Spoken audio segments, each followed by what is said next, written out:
Hey everyone, welcome to another episode of New to Weeaboo. This is number 136 for November 27th, 2024, and I am Nemesis, and I'm joined by Alcatraz. Hello. Yeah, big thing in the news actually the last few weeks, this is probably the single biggest thing, is apparently Sony is looking to buy Kadokawa. Fun. Yeah, if you don't remember, Sony actually owns, Crunchyroll, which / Funimation, which means they have that massive thing. Kadokawa has their fingers in a lot of anime. Yep. And plus many other things, which they're like, and they're in real estate, they're in like app development, all sorts of stuff. Yeah. They also own a couple of video game companies, including FromSoft. Oh boy. Okay, in FromSoft, they have majority ownership. Yeah, it's one of those things. So that's a real fun thing that Sony buys them out, which it looks like might be happening. Sony's going to have a massive power in the anime industry. Yeah, they're going to own so much of it.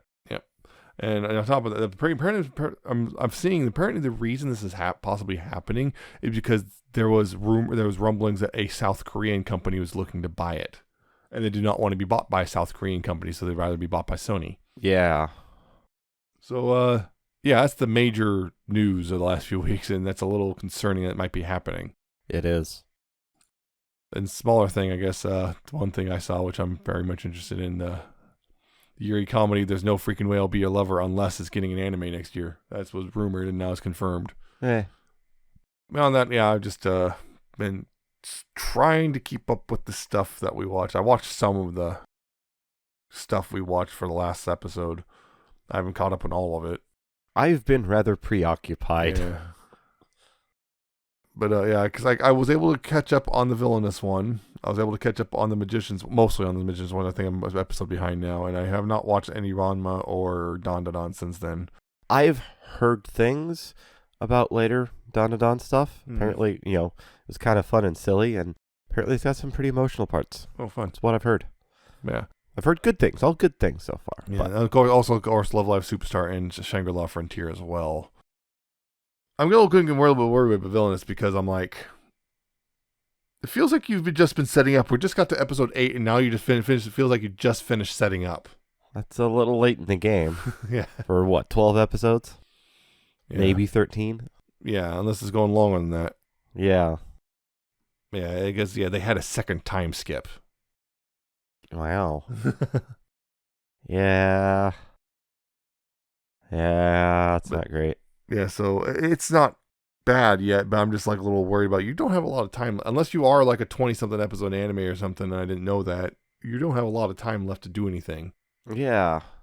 Yeah, but that's not what we were to talk about. We heard to talk about actually an anime that came out earlier this year, Girls Band Cry. Well, brand new anime that was not based on anything. It's a Bandai Namco thingamadoodle. Actually, that was also Toei Animation, because, Toei does a lot of things that you might guess. Yes. Things like Dragon Ball, One Piece, Sailor Moon, Precure. They've been around and have a pedigree. They have quite the pedigree. Also, they have a pedigree for also kind of not doing the greatest job sometimes. So Girls Band Cry is about a mostly centers on a particular high schooler named Nina Iseri, who drops out of high school at 17 years old and goes off to, the big city, right? At Tokyo, make it big. Yep. And she winds up meeting her favorite guitarist from a group formerly of a group called Diamond Dust, Momika Kawaragi. She winds up stumbling into her, and they wind up forming a band with a couple other girls, and their various misadventures that's what this anime chronicles. Yep. There are various misadventures of, being a new band and all the pitfalls that might show up, including interpersonal ones, professional ones, and so on and so forth. And that's the anime in a nutshell. Yep. I would say the title's relatively accurate. There are girls, there is a band, and there is crying. Yes. Overall, this is actually, I think, a really good one overall, particularly if you're into anything like, if you like stuff like Bocchi the Rock, Love Live, K-On! Idolmaster, D4DJ, these sort of things. Basically musical girl-centric stuff. Jellyfish too. Another one, yeah. You'll probably like this. Yep. Bang Dream. That's the other big one. Huh? Bang Dream. Bang Dream, yeah. That's the other big one. I haven't seen any Idolmaster or Bang Dream. But, yeah, I'll agree. I overall definitely enjoyed this one. Yeah, I don't know. I've already pretty much summarized it without spoiling anything. But yeah, it's the summary. I don't really have to go any further, I think. But we'll, of course, talk about the Yeah, in-depth some stuff. of the more nitty-gritty parts of it. But yeah, so yeah, the band, you got Nina and Momoka, but yeah, they also are joined by Subaru Awa, and eventually also Tomo Ibuzuka and Rupa. Just Rupa. Just Rupa, yeah. They formed their band, which is called Toganashi Togiyari. Nina being the singer, and later trying to learn guitar. That was a Momoka great being the scene. guitarist, lead guitar, and Subaru's on drums, and Tomo's on piano, and Rupa's on bass. Yep. Another big thing about this anime is it's mostly in CG, 3D CG animation. Yeah, I think that's one of the big Mostly. That's one of the big standout parts is the animation on it is instead of where a lot of anime's been doing it now, especially when there's like singing and dancing scenes where everything's 2D except when it gets to like the stage and then that's 3D. Mm-hmm. No, this is just almost all 3D with 2D being an exception every now and then. Yeah, weird, just random. Usually like for like flashbacks and whatnot for Momoka. Flashbacks or like incidental one-off things. Yeah, like there was one time that there was just a random character they Just random talked to. dude. He's just in 2D when they're in 3D. So it's beyond that. Yeah, so Nina drops out of high school. That's a big thing. And she drops out of high school. Her family's kind of a little concerned about it, but they let her go to Tokyo and everything. And like that becomes a big thing. It's kind of when her family comes back and essentially kind of looking for her. And she's like, oh no. Because that's the thing. They're paying, one of the things their family's helping pay for the place she's staying at. Although she initially gets very lost. Yeah, she falls asleep on the train and Yep. ends up in the wrong place. And she has to find it, and she eventually gets herself there, but not until before she runs to Momoka. And the thing is, a lot of it, Nina and Momoka kind of a lot of parallels with each other because Momoka also dropped out of high school when she's 17. She's 20 now, so she's a little bit older than Nina.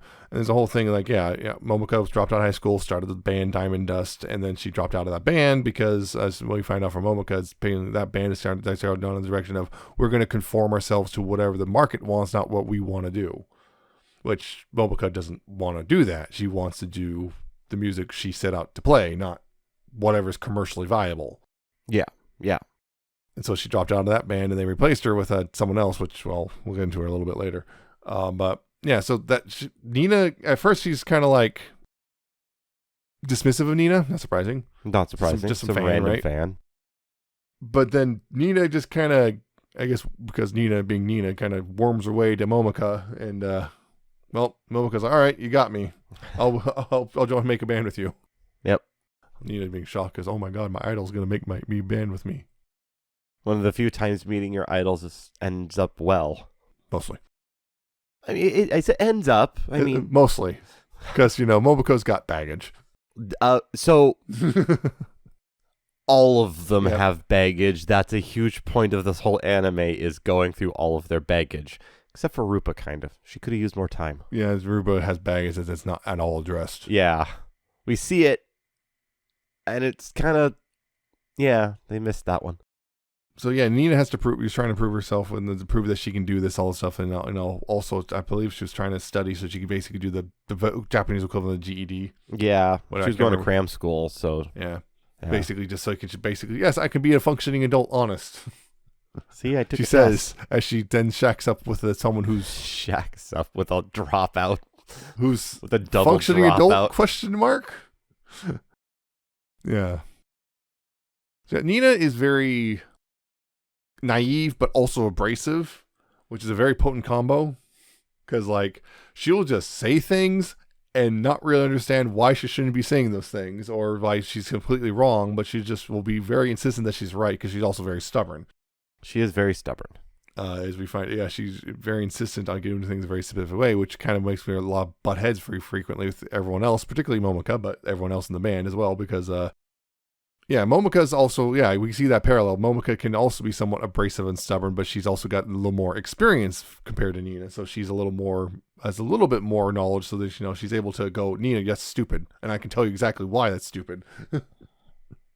But of course, Nina will not listen to her because, well, of course, Momoka probably realizes if she was in Nina's place, she'd absolutely be doing the same thing. Yeah. That's the other thing. As that Subaru there, when they meet Subaru, right? They eventually what was it that how it happened? She just kind of stumbled into her, I think. Um, But, yeah, they eventually wind up meeting Subaru, right? They eventually, what was it that how it happened? She just kind of stumbled into her, I think. What was it that happened? She just kind of stumbled into her, I think. She just kind of stumbled into her, I think. Was it the restaurant? I kind of want to say, didn't Momo kind of know her already? I don't remember. I don't think it was that. 'Cause I think the first time that Nina met Subaru was in Momo's apartment. Yeah, I'm trying to remember. But yeah, Subaru actually is the whole thing. She's a budding actress. Well, even though she doesn't Sort want of. to be. Because her grandma was a big name actress. Yep. In fact, she was named after a big role her grandma had. Yep. And like, so her grandma, she doesn't want to disappoint grandma, so she's trying to do the actress thing, but she doesn't really want to do it. Yep. In fact, But you don't want to disrespect your elders. on top of that, she's actually kind of good at it because we find out she lies a lot. Yep, she's very good at lying. Which, well, that's what acting is in a sense. Yep. So, yeah, she's at her whole thing, but she's a drummer, and she's has the whole thing where, like, she's, of course, one way around one person and completely different around another person. So she's, around the band, she's feels finally the freedom of being herself, which is, a little bit more loud, brash, not afraid to just be blunt about stuff and tell someone that, what they're doing is dumb or what she exactly what she thinks rather than trying to hide behind politeness or whatever. She's fun. Yep. She's pretty cool. Yeah. And Tomo is a keyboard player who was, well, one of those. Yeah, by the way, she competed in national competitions and was winning them. Borderline prodigy. Yeah. And like And the problem everyone is hated her for it.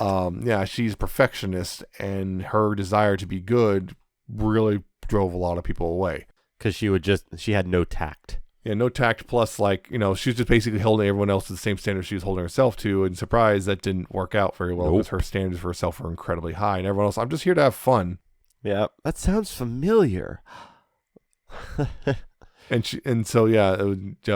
so multiple times she's been in the group and like, nah. So yeah, she's got the whole thing, and she's like, so she's trying to be, less blunt, and it's not working because everyone can tell that something's wrong. Yep, everyone can tell she's holding something back, but she won't let it out until. So they finally get her to let it out, and then oh, that's all? Okay. You're dealing with Nina. Nina can take it because she'll dish it right back out. Yep. Maybe not as intelligently, but not as intelligently, but yeah.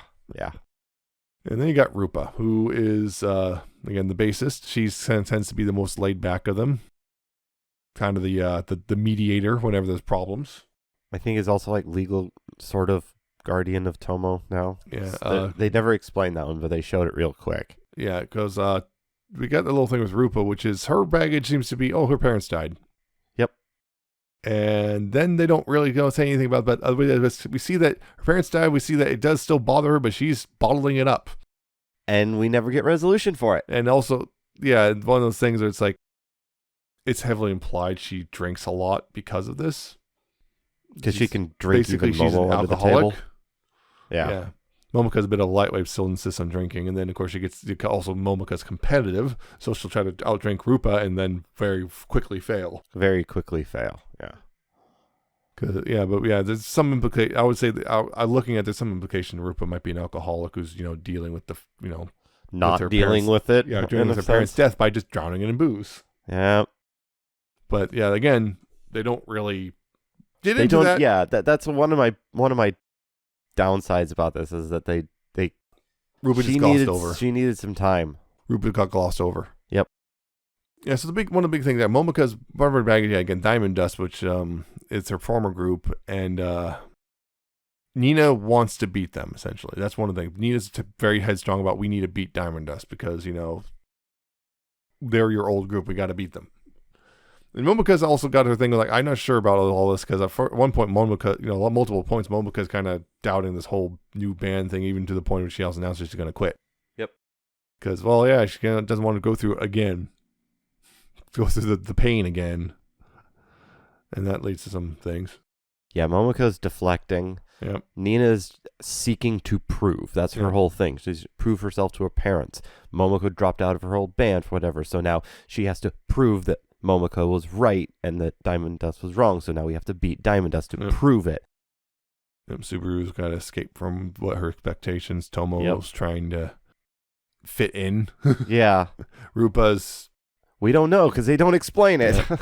Rupa doesn't talk about these things. And one of the weird twists, I was surprised, Diamond Dust got a new singer to replace Momoko. Who is it? Hina. Who's Hina? Oh, just Nina's friend. Former best friend. Former best friend. Yeah. Yeah. Butted heads with Nina over some things that Nina Hina was and doing. Nina. Yeah, wind up butting heads a lot because Hina really likes to lord things over Nina now. Yeah. Including we find out one of the things is that we find out, it's probably what you're about to say. Nina's whole backstory. Nina, more of it. Exactly. She had to. She wasn't just a dropout. She did drop out on her own choice, but she did that because of bullying. Mm-hmm.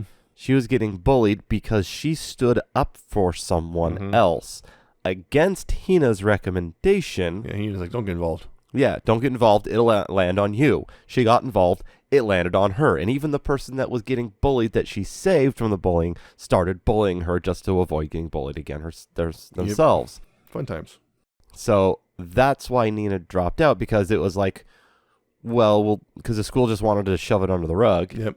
Yeah, and not blame anyone to try and hide everything. And Nina went, no, that's not right, and dropped out. Yeah, because I remember, they showed the scene where it's like the principal's really just trying to get, just shake hands and just make up, right? Just admit that, this is... It was just a big misunderstanding and nothing bad and Nina's actually like, happened. No, though. Yep, and Nina went, nope, not doing this, that's not right. We see that a lot with the schools in general, just they don't want to, actually do the work there. They just want to just get it dealt with. Get it under the rug real quick. Doubly so because of Nina's dad. Mm-hmm. Nina's dad is an educator. Was an educator and did not big want... name one, too. And did not want it to mar their name. Yep. Which, Japanese culture, family, lineage, and honor is a huge deal. So that's a lot of baggage for one girl to carry. Yep. And so that was a big thing. Mileno Iseri is their father, and Yep. Also smokes a lot. Has a dedicated smoking room. Yep. And he was like, you should smoke less. Yep. Because that was one of the things when her family shows up, her sister, her parents, and she's like, oh crap, they're here. Oh crap. Because she knows what's going to happen, because at this point, she hasn't really done much. They locked her out of her apartment. Yeah, because they still have control. Yep. Because it's under their name, not hers. Yep. She eventually was able to talk to them after going. She basically had to go back home and get through to them. But it took a bit of doing to get through to them, to the point of her and her dad are able to actually have a real talk about all this stuff. Yep, because she had to get through her stuff so that she could help them get through their stuff. Dealing with baggage. Yay!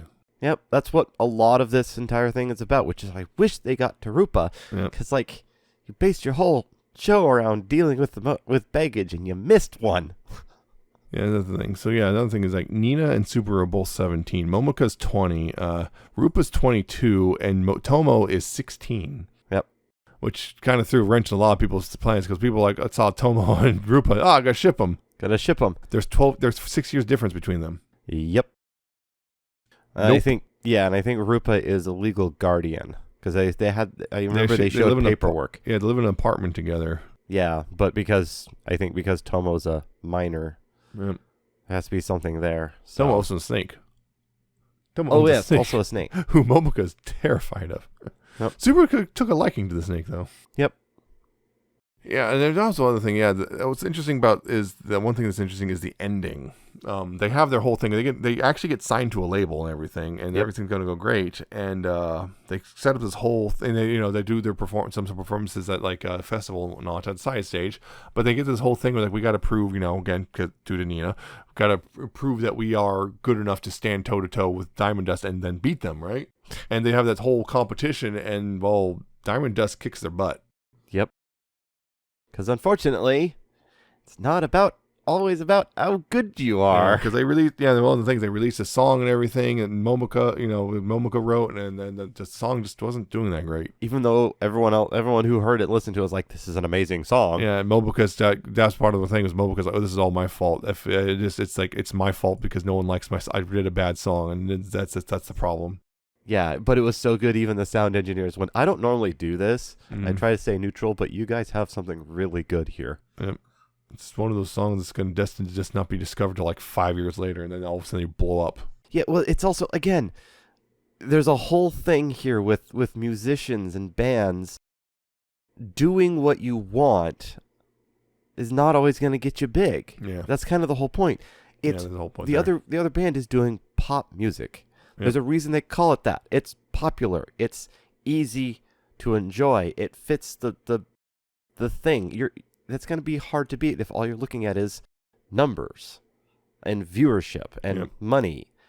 You're not going to beat a pop song because most of the people who don't really have a deep-seated love of music for music's sake, like other musicians and such like that, they want something easy to listen to, and that's why pop is popular. Yeah. And and those kind of people aren't going to go out of the way to go listen to other things. Yeah, and because because Diamond Dust very much went into a much more idol direction. And then you have those weird idol fans. Yeah. They went in much more of an idol direction, which, again, Momoko's not on board with. Nope. So, yeah, Rain and Nana were her former bandmates, so, she quit out of it, and then Hina replaced her and everything. That was the other thing was, Momoko's blaming herself for the song's failure. You got, or their new manager, Shiomi, was blaming herself for the failure. Oh, God. Yeah, because their manager was a huge fan of their new band. Yep. And all that. So it's, we didn't promote you enough. I'm sorry. Yeah, and that's the whole thing. It was like, they actually resigned from the label, essentially, to they did the show, but they did the show with Diamond Dust, and that was the thing. Was like, it was the whole thing. Idea was who would sell more tickets, and Diamond Dust beat them handily. Yeah, they still put on the show, and it's like it's an interesting thing because a lot of let's be real, a lot of narratives do the whole thing about, they overcame the odds. Our big underdog heroes overcome the odds, and they do it. They win against the other evil band or whatever. Yep, nope, and that's not what happened. They went the more realistic route. They went with the other band is just more popular right now. They're bigger. They've been around longer. They've got more weight. Yeah.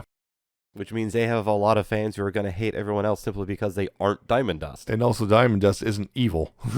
Like a lot of these things, they'd be just... That's another big point, I'm just remembering, a lot of 90s movies, they'd be cartoonishly evil. Oh, yeah, absolutely. Because, that's the whole... And Momoko would be the one who, realized how awful they were and left. And it's like, no, that's not what happened. It's just... They're just normal, young women. Isn't that kind of how... Was it Jellyfish? It turns out... no, it was just one of the band members...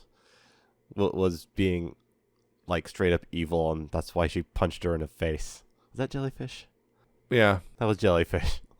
That was only one of the band members, not the whole band. Yeah, one of the idol members. Yeah, one of the idols was But yeah, and that was the thing. Also, Nina and Hina's whole thing, which there's this whole thing where Hina's kind of gloating at Nina, but also it was Hina attempting a weird, just roundabout way of reaching back out to Nina because she's dumb. Yeah, it's one of those things. We could see Hina's got a bit of pride. She doesn't want to admit that she misses Nina. Yeah, I'd say that's another one of those baggages that they missed. But Hina's not a main character, so it's not a big deal to miss that one. Yeah, it was one of the things that Nina's getting so upset because Hina came in and just took this thing I love and is just ruining it and forgetting. It's oh right. Hina was a big fan too. Was a fan of Diamond Dust too. We listened together. Yeah. Yeah. So she completely forgot about that. It feels because she just feels like some sort of personal attack. Yep. That Hina became this lead singer of Diamond Dust, not realizing for Hina it's probably a huge deal too. Yeah. Of course, doesn't help that Hina's probably in her face all the time. But hey. Yeah. Yeah, it's a whole thing. It's just them dealing with all these interpersonal issues, and also just their issues with each other that sometimes pop up occasionally. Again, Nina and Momoka have a big fight on multiple occasions, and it actually winds up with kind of them seeing the Diamond Dust performance and Momoka reconnecting and Nina kind of reconnecting, and actually Nina didn't realize Hina's there yet. Yeah. Yeah, and there's a whole thing there. There's also a funny thing where Momoka apparently can't drive stick. Which leads to Rupa having to drive because, the van is here we go. Which is what it's a common thing when you first drive stick. Yep, you always stall the thing. Or you go, oh, yeah. The amount of smoke that came out of that Mustang. Yeah. You either kill it or you over rev it and skid a little bit. Or you burn the clutch out completely. Exactly. There's a whole thing that happened, and particularly episode 9, I believe. Oh. Episode 9. It's the two of them. The controversial scene. Yeah, it's a controversial scene. The two of them, Momoka and Nina, are in the van, just the two of them, and emotions are running high. And Nina straight up says that that she loves Momoka, and Momoka's, "What the hell are you talking about?" And Nina's like, "This is me confessing my love to you." And then Momoka starts bawling. Because I think there's a big thing there. Momoka was in a really bad place emotionally. Yep. Because like she felt abandoned, and once basically someone just says, "I love you for you," Not for, I love you because you're in the band I like. Yeah. No, I love you because of you. and also and that's the other thing. It was like it's every person I've seen who's multiple people who speak Japanese say, "Yeah, that is a romantic confession." Yep. Everything about that screams romantic confession, which is extra weird because as much as I like that, there's very little lead up to it. And nothing after it And either. nothing afterwards. It's like it's all everything leading up to it's all the usual kind of subtext and implications at best, and then we get this blatant like romantic confession, and then afterwards, nothing. God, yeah, it's just right back to normal. It's like, yeah, so kudos for that, but also what the hell? like it needed to be gayer, please. It's so bizarre because it's a blatantly romantic scene. It's a blatantly romantic dialogue on multiple people, except for that one translation group who try to turn it into some weird thing. Oh yeah, Try which to is make why it as straight was as possible. controversial. And yeah, the official translations are it's a romantic confession, and like it's so bizarre because like nothing comes of it. It's like I don't know if they're just the relationships on the down low, or if it's like you could easily I've seen multiple people interpret it as Momoka just they're kind of in that weird holding pattern of Momoka didn't ever actually respond, so like Nina's just sitting there kind of waiting for a response from Momoka, and Momoka's scared to hell because. Maybe it just happens off screen. Yeah. I've seen multiple people go with the idea that Momoka just, it basically, again, baggage. Momoka just feels like she doesn't deserve Nina because, she's a mess. And all Yeah, stuff. Nina's just going to have to prove it, I guess. Yeah. She's another mess, stuff like that. Just simply, scared of ruining things, interband relationship, Oh, yep, that's a common, could be a problem. trope. That could be a real big problem real quick. Yep. Especially if it goes south. Yep, that's why it's a common trope of Yeah. interband relationships. They try and shut them down because if you break up, it's gonna break up the band too. Yeah, not great. Yeah. So yeah, you can see. Like, I've seen a lot. I was looking out curiosity. Yeah, there's a lot of fics on the archive around. Yeah, not a whole lot, but also weirdly a large chunk in Chinese. Interesting. A lot of stuff. I feel a lot of fics about Momoka and Nina, and that the scenes there is like then nothing happened, and that's kind of where the fic starts. Is nothing happened, so now we're gonna fill in the gaps. Well, I mean, nothing happened is not literally nothing happened after that, and we're gonna see why nothing happened. That sort of thing, and then make something happen.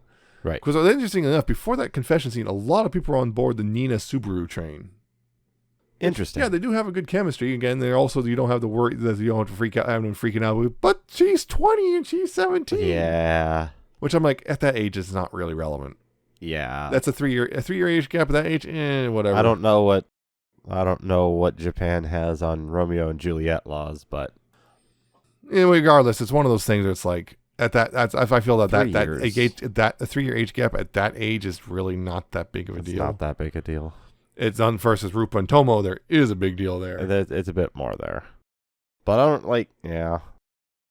I don't see. Regardless, clearly nothing happens. Yeah, nothing happens. Unfortunately. It's like so it's like not even any sort of change in the relationship, at least on that level. Just kind of nothing. That's just the frustrating part. We get this cool, really great romantic confession scene, and then problem was it's like there's really nothing leading up to it, and there's nothing as a result of it. It seems kind of out of place, which is weird to complain about because like then again. That's one of the things, like, a lot of straight romances are exactly like that, where it just simply just comes out of nowhere and you just accept it because, well, clear it's a boy and a girl, right? Well, so, like, you know what? The gays get to have their thing where just the romance comes out of nowhere and just goes away again.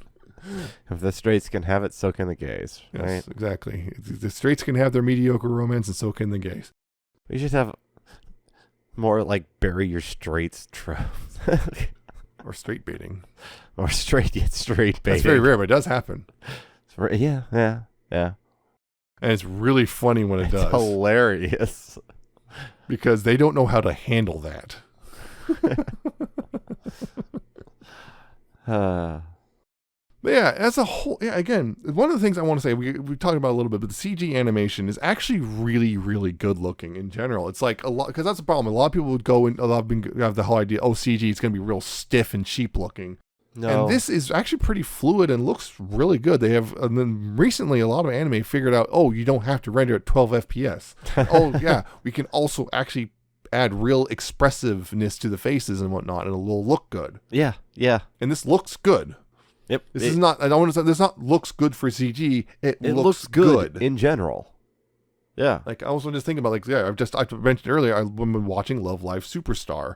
And, Love Live has always used CG for the music stuff. And, early Love Live, it was really bad. It was definitely it stood out and looked here's bad. the CG now section. It's like, it literally is it's so close to being the same. It's nice, seamless between when they transition from 2D to 3D. It's like there are times I don't even notice they jumped over. Yep. Because it's like, wow, they've gotten really good at this. And that's another thing with doing the whole thing in 3D is there is no seams. Well, there is no jump over, except there is every now and then. There is. But it stands out sometimes. Why is that guy randomly in 2D? Why is this one scene just randomly? Or why is all of this in 3D except for one guy there who's except for the one dude? Because I think it was like one guy bad mouthing their band, and Nina's like, huh? You want to say something? You want to say something? You want to go? Yeah, it was good. And the thing was, this was the anime notable for when it was airing. It was not airing in the U.S. at all. There was no legal way to watch it in the U.S. when it was airing. Well, it was interesting. They were releasing the songs on YouTube before it started airing. Yeah, there's some animation differences on the YouTube some. releases. But the other thing was when I remember when they first announced this, they announced it right when Bocchi the Rock was blowing up, and so a lot of people, including myself, assumed, oh, they're trying to bank off Bocchi the Rock's popularity, and it's like the thing in common, much like when we talk about Bocchi the Rock and K-On!, the only thing in common is there's girls in a band. Oh yeah. Otherwise, the stories are very different. They're very different kinds of stories in general. So yeah, it's like that was the worry. It's like it's just gonna be a Bocchi the Rock ripoff. Yeah. In fact, if I was gonna try and connect it to any other stories in similarity, I think Jellyfish would be closer. But even then, yeah, they're very different kind of tackling of things. But yeah, the Jellyfish and Girls Band Cry both kind of tackle the whole teenager dealing with popularity of sorts from strangers. Yeah. Basically having a fan base. Having a fan base, and there's a bit of similarities in tackling baggage. Yeah. But otherwise, they're pretty different. Mm-hmm. But it's overall really fun, and I would very much recommend watching it. And the good news is you don't have to, go out of your way to find it. You can buy it, or you can stream it now. Yep. Legally. Crunchyroll. Yep, Crunchyroll. I bought it off Amazon. Because it's actually dirt cheap. You can get it for like $10 the whole season. Which is surprising, because sometimes they go for way too much money. Yeah. I'm not sure if there's going to be any sort of Blu-ray release here, but if there is one, I might go ahead and get it. Again, why not? Because who knows when Amazon will just randomly wipe out my library. Yeah. If you haven't watched it yet, go check it out. It's a good one. The only thing, we usually talk about the voice actors, but the thing is, almost all of them have only done this single role. Yeah. Like, I think there's one of them did another role in a different anime. But, I've seen some of them have singing roles in some other stuff, but yeah. But for the most part, it's like this is like their only role.